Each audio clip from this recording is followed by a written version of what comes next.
Hi friends, welcome to A's little world. இன்றைக்கி என்ன பார்க்க போகிறோன்னா தேங்காய் பால் சாதம், அதுக்கு ப்ரான் கிரேவி. என்னோடய 2 பசங்களுக்கும் பிரியாணியை விட இந்த தேங்காய் பால் சாதம் தான் ரொம்ப பிடிக்கும். வாங்க இப்போ எப்படி பண்ணுறதுன்னு பார்க்கலாம். அதுக்கு ஒரு முழு தேங்காயோடைய சில்லு எடுத்து பொடிசாக கட் பண்ணி நம்ம மிக்ஸி ஜாரில் சேர்த்துட்டு கொஞ்சமாக தண்ணி ஊற்றி ஃபைனாக அரைச்சிட்டு வந்துக்கலாம். இப்போது பால் ஃபஸ்ட்டு பால் தனியாக எடுத்து வச்சுக்கிட்டு அப்புறமா 2வது தடவை அரைக்கிற பாலை தனியாக எடுத்து வச்சுக்கோங்க. ஏன்னா பால் திக்காக இருந்தால் தான் தேங்காய் பால் சாதம் டேஸ்ட்டாக இருக்கும்.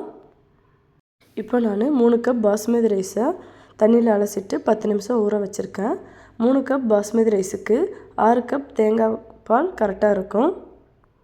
இந்த தேங்காய் பால் சாதம் சிக்கன் கிரேவி, மட்டன் கிரேவி எல்லாத்துக்கும் சூட் ஆகும். இப்போது குக்கரை வைக்கிறதுக்கு முன்னாடி தாளிக்கிறதுக்கு என்னென்ன பொருள் வேணும்னு பார்த்துடலாம்.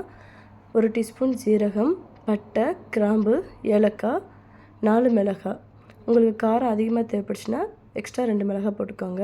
இப்போது குக்கரை ஹீட் பண்ணி 2 டீஸ்பூன் நெய், 1 டீஸ்பூன் ரீஃபண்ட் ஆயில் சேர்த்துட்டு நம்ம எடுத்து வச்சுருந்த மசாலா ஐட்டம் அதில் சேர்த்துட்டு ஊற வச்சுருந்த அரிசியை சேர்த்து மிக்ஸ் பண்ணி விட்டு நம்ம எடுத்து வச்சுருந்த தேங்காய் பாலை அதில் மிக்ஸ் பண்ணி தேவையான அளவு உப்பு போட்டு ஒரு கொதி வந்ததும் குக்கரை க்ளோஸ் பண்ணி சிம்மில் ஒரு 10 நிமிஷம் வச்சிடலாம். தேங்காய் பால் சாதம் ரெடி. இப்போது ப்ரான் கிரேவி செய்கிறதுக்கு மசாலாவை வறுத்து அரைக்க போகிறோம். அதுக்கு 2 டீஸ்பூன் கொரியாண்டர், 1 டீஸ்பூன் ஜீரகம், 1 டீஸ்பூன் சோம்பு, 1 டீஸ்பூன் மிளகு, பட்டை, கிராம்பு, ஏலக்காய் இதெல்லாம் வறுத்து அரைக்கிறதுக்கு எடுத்து வச்சுக்கிட்டாச்சு.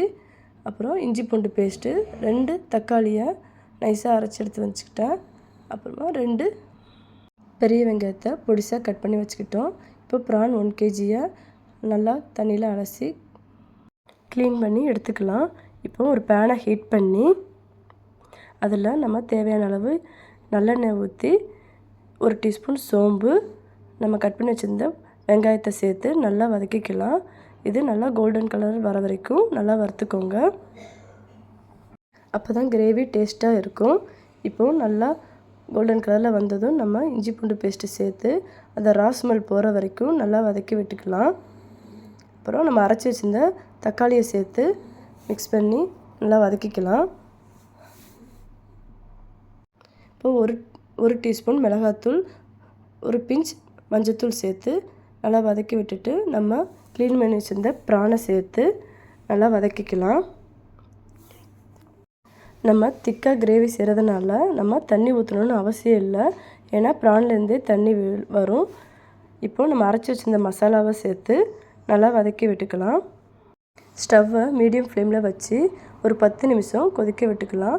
இப்போது ப்ரான் கிரேவி ரெடி ஆயிடுச்சு. எண்ணெய் தனியாக பிரிஞ்சு வந்திருக்கு.